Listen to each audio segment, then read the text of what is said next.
So hello dear all, welcome back. This is your question number 11 और ये एक case study का question है। ये आपको पता होना चाहिए, ठीक है। अब यहाँ पे एग्जैक्टली करना क्या है, इसको अब हम देखने जाते हैं। अगर मैं ए को यहाँ पे ओरिजिन ले लूँ, मैंने आपको जैसी पहले ही बताया, बहुत इजी क्वेश्चंस आते हैं केस स्टडी में।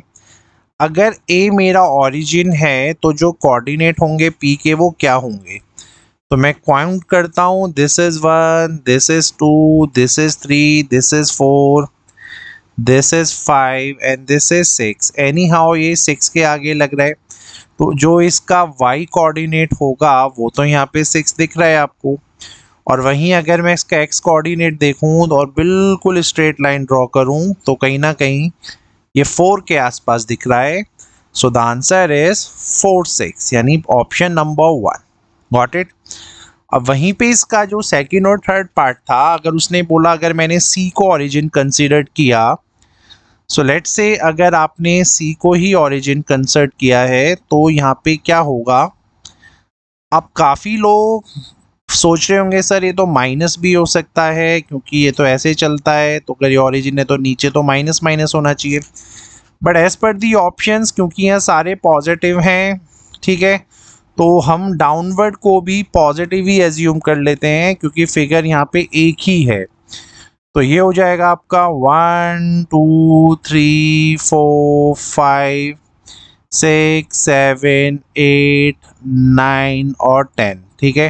तो ये जो मेरा R है वो कहीं ना कहीं 10 के आसपास है, और ये जो मेरा बनेगा वो बनेगा x एक्सिस। और वहीं अगर मैं देखूं 1 2 3, तो यहाँ से ये जो R है ये 3 पे बैठा है, तो इसका जो कोऑर्डिनेट होगा वो 10 एंड 3 होगा, और उसके accordingly the answer is option number C. Got it. और वहीं पे अगर मैं इसका दूसरा पार्ट देखूं Q, तो Q में अगर आप और बढ़ें 4 5 6 7, और अगर मैं एक बहुत स्ट्रेट लाइन ड्रॉ करूं तो ये कहीं ना कहीं 6 है, ठीक है। यहाँ से 6 है, और यहाँ से देख लेते हैं अगर मैंने इसको ज्वाइन करवाया तो कहीं ना कहीं ऐसे हो जाएगा 11 12 और 13। सो यहाँ तक आपको समझ में आना चाहिए, जो x एक्सिस है इसका वो है 13, और ये जो y को रिप्रेजेंट कर रहा है ना, क्योंकि जो वर्टिकल लाइन होती है हमेशा y एक्सिस को रिप्रेजेंट करती है, हॉरिजॉन्टल x को। तो x में ये 13 है, y में ये 6 है, तो पॉइंट आ गया 13 और 6। So with this way the option D is your answer. Hopefully question समझ में आ गया होगा। अब बढ़ेंगे आगे।